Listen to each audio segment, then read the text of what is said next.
Hello, my name is Ethan and welcome back to another episode of Path of Exile 2. In this episode I want to start off by just showing you a quick boss kill with the 25 Skelly Frost Mage setup. We're a life stacker. I'll go through the build and want you to stay tuned for... I'm going to go through the new stuff first for the life stacker, and then I'll also repeat some of the old stuff for the build for new people coming into the build if they don't know about the mana version. But yo, that looks pretty good. 20 million. What the heck? Yo, our damage is crazy. And we got the glove. I'm rich. Okay, let's get into the vid. Okay, nice. Yeah, it was difficulty 4. Okay, so to start it off, yeah, we have 25. And to basically explain, I was mana, and I swapped all the mana, got rid of all of it basically to go for life, and now we're Bidats. Well, we always had this, but instead of it only giving me 70 spirit, it gives me 200 now. Because of life stacking. So I have 4,740 life, reserve 25%, so that's this, and then I have 3555, and yeah, 503 spirit. I take the extra 2 points in max life instead of reserving more because I don't want the mana or the ES, and extra max life is pretty good. And then yeah, I'll go through the tree after because it's not that big of changes. It's just like basically removing the mana. And then yeah, so I'll go through the gear first. I started with things like the helmet. So the helmet is life, plus 2 minion skills, and I got res. It's really hard to get extra mods while also getting a corrupted helm for the +1. So this is a +3 helm with 170 life, and then you actually notice this life 150 to 174, yeah. And then there's technically a hybrid mod too. And then I filled the socket with the soul core of Jaquani, which gives you the % max life. So basically the helmet, yeah, I went for the +3 and the life, and then yeah, it was an armor base. So I do have some armor in the build now. Got like almost 1,000. The second thing I tried to go for was the amulet, and so I did minion skills 3. And then I did 7 to 8% increase max life. And max life 120. That's the highest tier of life you can get. And that's the highest tier of % max life. So pretty much it's a 3 mod amulet. Like if you ignore the mana regenerate, and the attributes. So then I'd love to get more stuff on this, but there aren't that many. But yeah, just that, like the helmet's just the like 3-ish mods. So one thing I want to point out is that yeah, you can get 120 here, 150 to 170, and then the rings are 100 to 119. Like they're not very high in life, and yeah, the glove 120 to 149. So I did a hybrid. I'll show that after. Let's show it now. So and my dudes are level 40 with all these levels. It's the same as the mana setup, but yeah, anyways, glove got up to 171 life. It's because it's a 131 plus a 40, so it's 2 life mods. It's a hybrid life mod, T5. And then yeah, just attributes and res, so in strength, lightning res. I life stacked in the build, so we only need 205 int to use our gem. But then the strength gives us 2 life per strength, so yeah, 542 life from the strength. So when you see the pieces of gear, it's not just the life mod, it's also the attributes, and like technically strength and int both could be strength because of how I could change the tree to strength.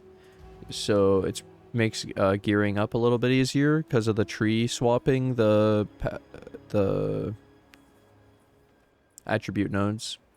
And then to combo with the ingenuity build, so ingenuity gives you increased bonuses gained from the rings. So I have some nice rings. You can also put life catalyst to increase the thing, same with the Ami. But yeah, 127, 133, and then I got attribute and reses, and even some extra rarity. Here I just got reses and the int, yeah.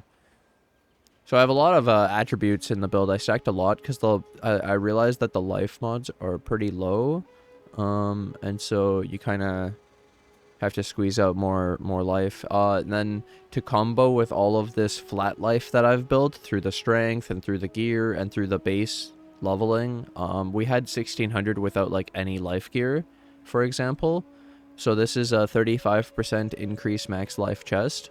has the 10% from the 5 runes, and then 5% per rune, so 35, and then the 50% all LE res, so 150 res. And then my reses are still looking really good. We're doing Simulacrum right now, so you don't need over res cap. And then, yeah, the 4740, and this chest alone is giving like 1,000 HP. That's just the percent max life. Pretty crazy.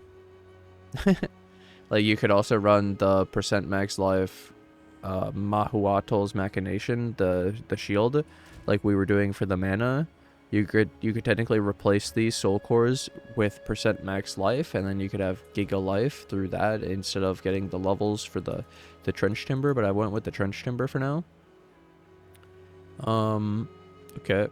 And then now this is where I was saying that, like, I'll go, so I got a dowsing charm. I was using some different charms. Had the freeze, stun, slow.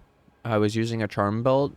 Now I'm using an ignite one in this one because I get stunned less because I have more life. I have higher stun threshold. I'll show you some extra stuff that increase my stun threshold too. The freezing, I'm AFKing Simulacrum, so I'm not really getting frozen, and I don't really need to move. And then, yeah, slows, same thing, not really moving, not really doing anything, chilling AFK and Simulacrum. So then I went with one to keep me alive. And in our build, we're Infernalist, so we actually take a percent of lightning and cold as fire, so we're actually taking extra fire damage, and so you could get some big ignites, bigger than normal, bigger than you're used to, especially in PoE 2. Normally you're used to PoE 1 with Fizz as extra whatever, but in this game, it's damage as extra, so all damage then gets like extra fire or extra whatever, and then the point is that then we should maybe convert it, or even just the base hits being fire, and then when it can gain the extra fire from the mod, yeah. Point is, Ignite was doing giga damage. I also just don't have the crazy regen that I had in the mana setup. To get the crazy regen, I have to drop an Orb of Storms with a Font of Blood and mana, and then I also have to Leap Slam with Consecrated Ground and be stationary, and I get 618. Maybe there's more options of ways to scale, like there are more ways to scale life regen rate and stuff and get more, but that's what we've done for now. So then, yeah, tanking Ignite is pretty tough. And we do get bled now because we get hit on our life. So we can bleed, but it doesn't seem as bad as the Ignite. And I also thought about Shock. I had a Shock one and a bleed one. The Shock one is only 20% Shock.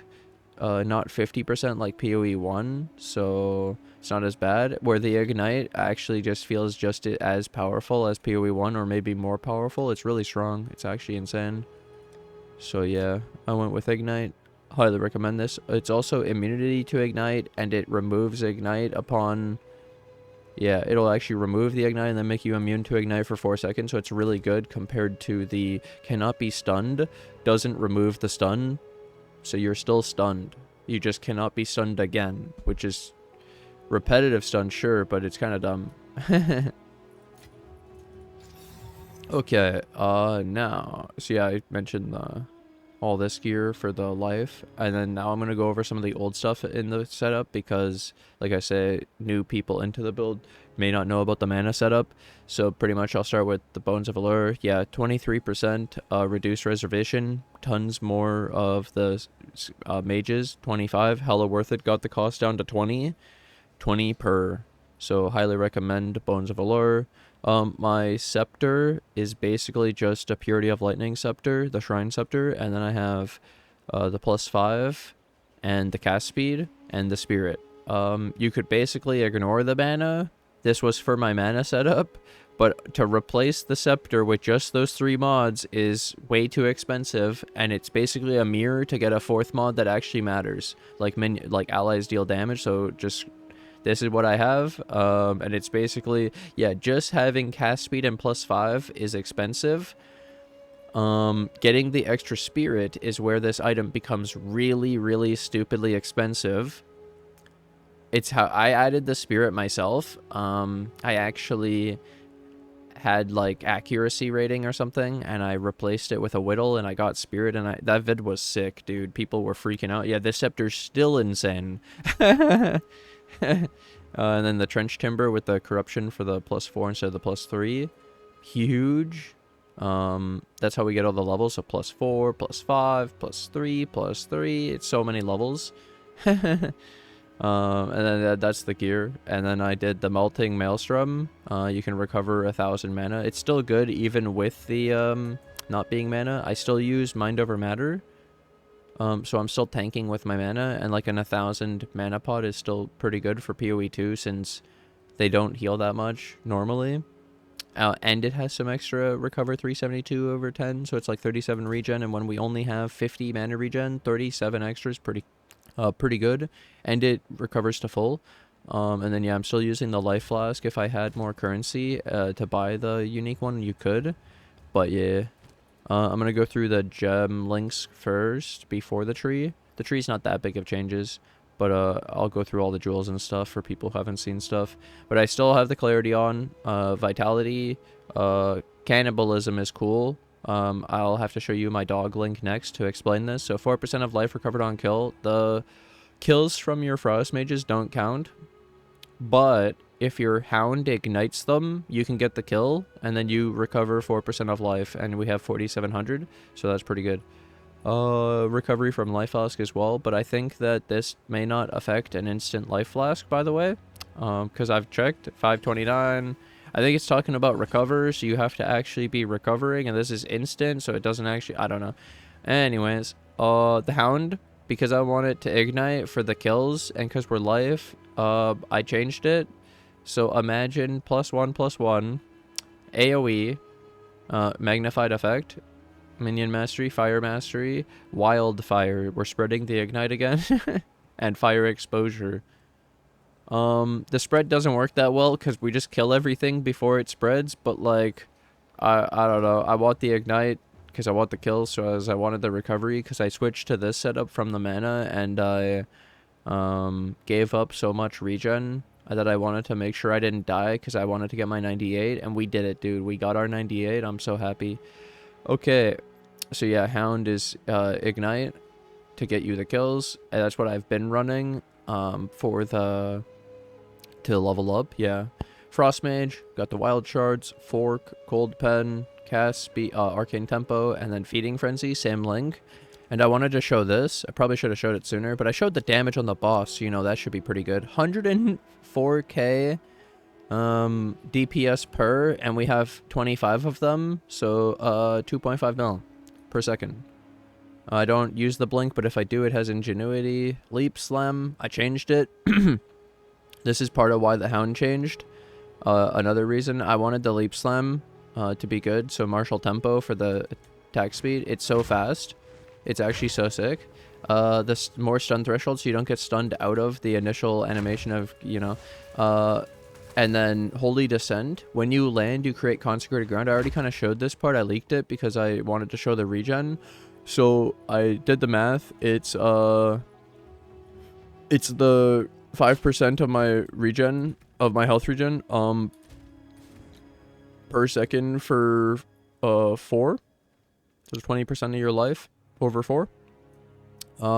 This is the same amount of healing as the other thing I'm going to show you after, the Orb of Storms, but over 4 instead of over 14. So that's pretty cool. And increased duration doesn't work on this Consecrated Ground, so, you know, rest in peace. You can't even put skill effect duration on it, but it is really solid. It's a chunky regen, to be honest. It's just short, but it's really good. And then yeah, it also buffs your minions for the regen. They get the Consecrated Ground and can heal.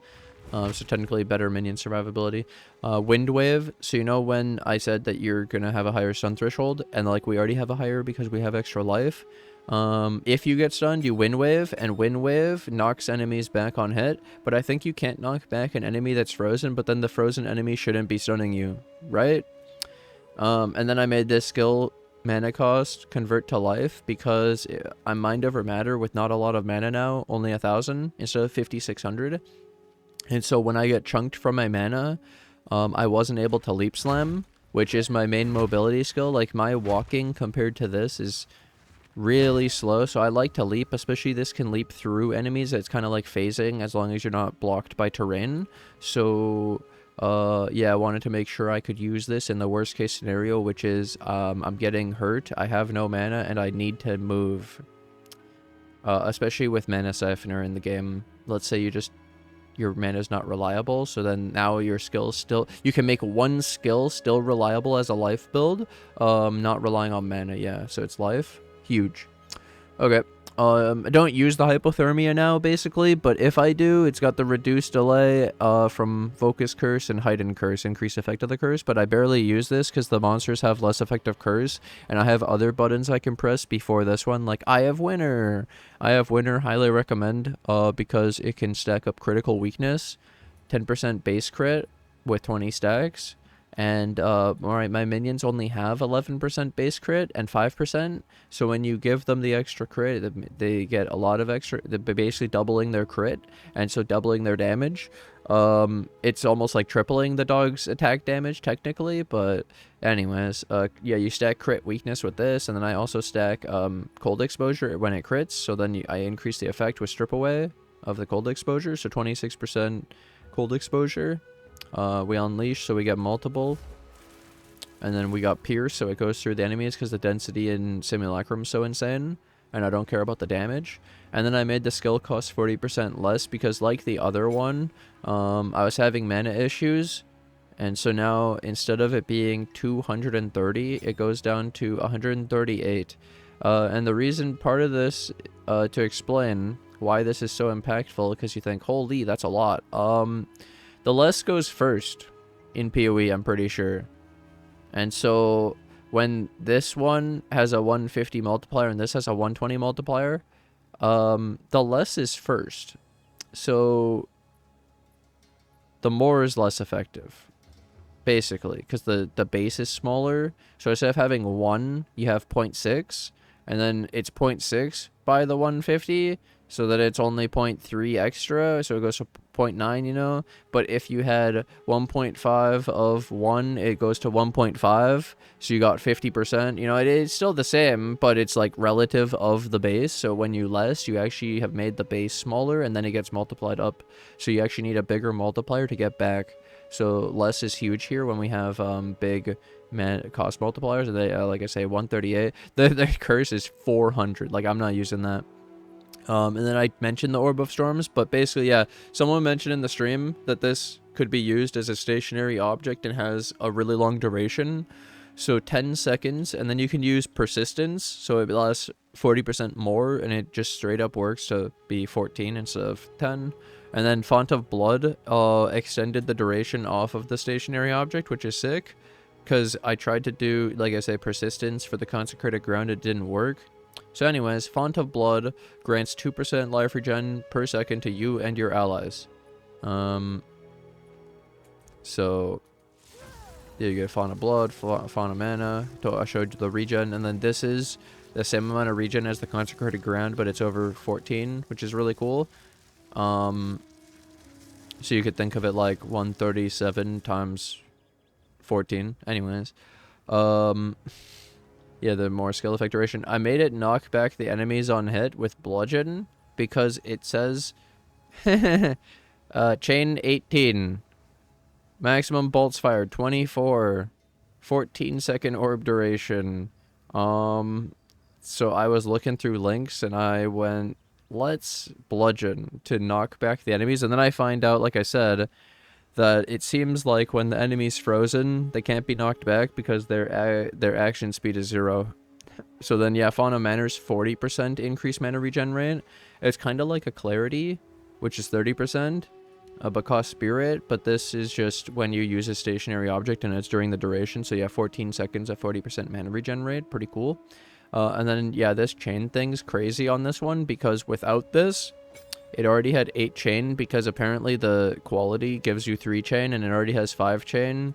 And this adds a chain but also doubles chains. So even if it didn't add one, The 8 would be 16. It's crazy. So, yeah, and I don't care about the damage. I just wanted the knockback. So it just chains, and you see lightning zapping, and it's just knocking. It's like, what is this? It's pretty cool.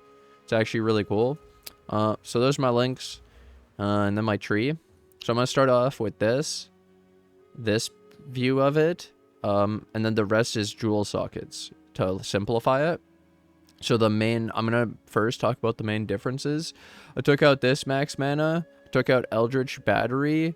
I still have Mind Over Matter. I had already taken out Adverse Growth. I took out the jewel that gives me the Arcane Blossom. I got another one for Endless Blizzard and some other stuff I'll show you after with this Megalomaniac, but I'm focused on the mana stuff right now. I took out Calibration Anoint. I put Unbending. Unbending is percent max life and increased stun threshold. It's down here. I'll show you that after. But I wanted the mana. So yeah, I ended up just taking out all the mana stuff. Took out calibration, took out, yeah. So we lost all the mana stuff, and then you notice, well, you didn't even gain any life here. No, it's just the same tree that I had with just less mana stuff. And then you come over here, and I grabbed this as one of my first life things, so you could reduce your move speed. Then you get regen, 1% of life per second while stationary. So my move speed is negative 8.8%. But it doesn't affect the leap slam, so it's good. And then you have 45% life regen rate while stationary. So technically, like I showed, this whole setup that I had doesn't work if you move. But you still would have 379 on the consecrated ground. But that life regen rate while stationary is really good. And it helps you like cast your ability, and even during the landing of the leap slam, you're already getting it, so that's really cool.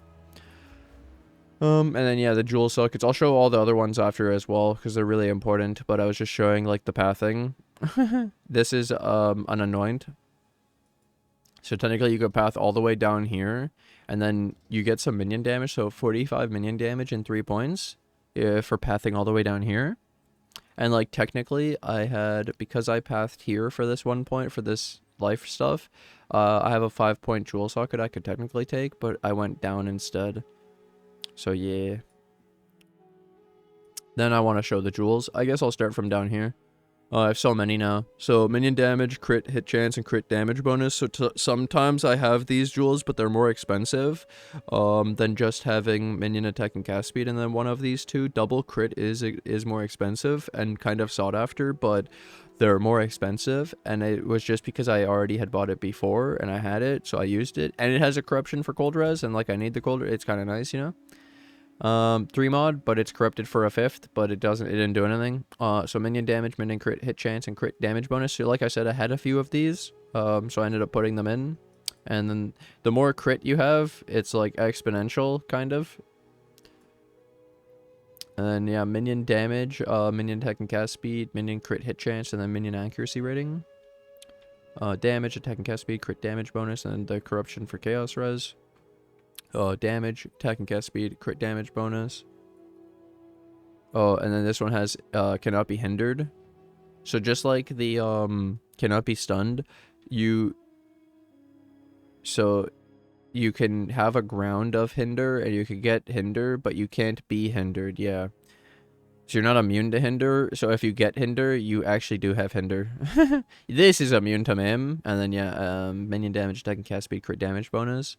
And then same thing, but with an accuracy. Same thing, has some extra dex though, with a corruption. And then I had same thing, minion damage, attack and cast speed, crit hit chance, but this has corrupted blood.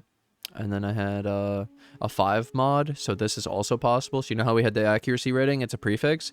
You can technically have triple suffix of attack speed, crit hit chance, and minion damage bonus. This is like ideal because why even give up one of them? True, just get all 3. So that's really sick. And then I skipped this one. It was the +3 to Skelly Frost Mage. This is how we get the levels, the last 3 that you're missing. This was like 170D the last I looked, but when I bought it, it was like 100. So it's really expensive. And then yeah, the Megalomaniac, you can use one of these. Basically, I did Endless Blizzard as the main node now in this setup because it's 4 points that I get to save. but also I was able to get versatile arms. So this is 20 extra attributes, 6% attack speed. That's good. 20 attributes is like more than the implicit on an Ami, right? Okay. And then yeah, increased strength. So more attributes because we have so much strength. And it's pretty good for this life stacker. And then yeah, increased stun threshold. So you remember how I mentioned that I had the more stun threshold with the Unbreakable on the leap slam? Well, I also have increased stun threshold from Titanic on a Megalomaniac, which is kind of cool because I actually am getting stunned a lot less than I was with my 1600 life setup, and then especially with the extra stun threshold and whatnot. This is actually really sick. Upping your stun threshold with the life stacking and this and the Unbreakable is really cool actually. And then yeah, that's where this was. And then I wanted to show, I can never find it. There's that life node unbending. Here it is. Percent max life. Yeah. And then look, it has strength on the travel nodes. And so if you were already here, then this would be 1% life per point. It's kind of crazy. And there's another one. If you were up here pathing across, which isn't worth it because it takes 3 points instead of 2, you could take this one for the 3% max life, but then it's also mana and energy shield, and it also gives 20% of max energy shield as additional stun threshold, but like I only have 266, so it wouldn't be very much, and like, yeah. And like I said, then you'd have to be up here, so it'd actually be a 4 point, and it's for 3%, so it's less than 1% per point, which is kind of crazy. And that's where like, so the chest plate is like 35 points or more on the tree if you think about it with the max life, and like these soul cores are 2 points in your tree, which yeah, they're really good. I highly recommend percent max life soul core is pretty good. And like I said, you can even run the shield with it. But yeah, that's pretty much everything. That's all my stuff. I want to I guess show some basic shit of people would ask like, what's your minion damage? 460 minion life, 93. The res is on the minions. They're not capped fully because yeah, the lightning is because of the purity of lightning. It would be 78 as well. The reason the cold is capped is because frost mages come with cold. Hound comes with fire. So that's where purity of lightning's actually sick, because it's giving some extra res for for the other res that they're missing, because both of them don't have that one specifically. And then yeah, our range was 1.9 with 55,000 on the ignite, and then the basic attack was still 56k, which is neat. And yeah, was there, oh, the crit, that was the last thing. My crit was 33.66 with 340 crit damage bonus. And then 1.66 casts per second really fast, because their base average damage is only 62, but it can go up to 104k because of the high attack and cast speed.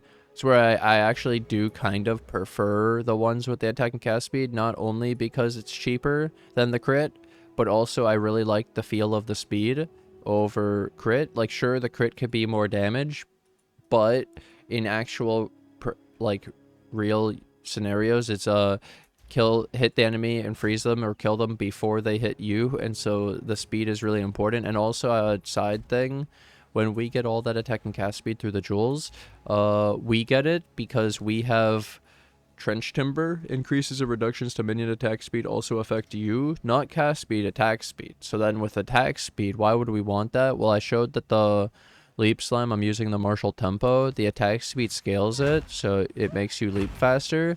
And I mentioned how the move speed doesn't affect it, so we could have minus 8.8, walk really slow, but then leap really fast. It's really sick.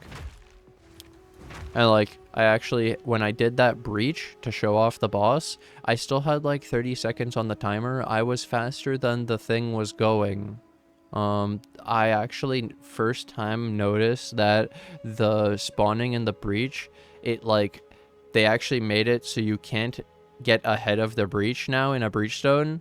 You have, it's like, the breach is exposing the terrain as you go, you can't go ahead of it. You can't touch the terrain that isn't exposed yet. You have to wait for the breach to actually extend. And like that's kind of crazy because I don't remember that being a thing before. Like you could get ahead of it. You could kind of like stand in front and like wait for the spawns and all that. But yeah, either way, hope you guys are enjoying my life stacker. I hope this helps you to create it yourself. I hope you guys enjoyed my discussion on it. Thanks for watching. Thanks for hanging out. More to come. This is just the beginning of the life stacker. Like especially I mentioned the life only has like a couple mods. The Ami's just 3 mods. There's a lot of upgradability.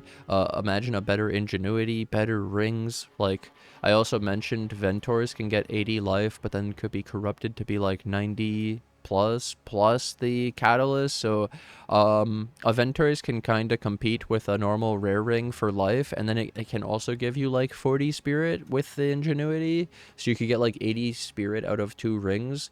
I could be at 580 and then barely give up life. Yeah, it's just technically the attributes, the chaos res, you wouldn't really be able to get that stuff through the through Ventors. But yeah, I've been really enjoying the high DPS. And one quick small thing is I've been doing Simulacrum AFK, and then when I get to the later waves, what I do now is I drop the font, I leap slab, and then I AFK, and after the timer of this runs out, you could replace it. It's 14 seconds, but basically you're just waiting like 15 seconds or so for the bosses to spawn, and when they do, you just Eye of Winter once. It gets 10% crit weakness stacked on the on Omniphobia. It'll double your crit, double your damage, and he just dies instantly, and it's really sick. So he doesn't even hit you usually if you're like ready to increase the damage on him as soon as he spawns. And I recommend the Eye of Winter because it's the big crit.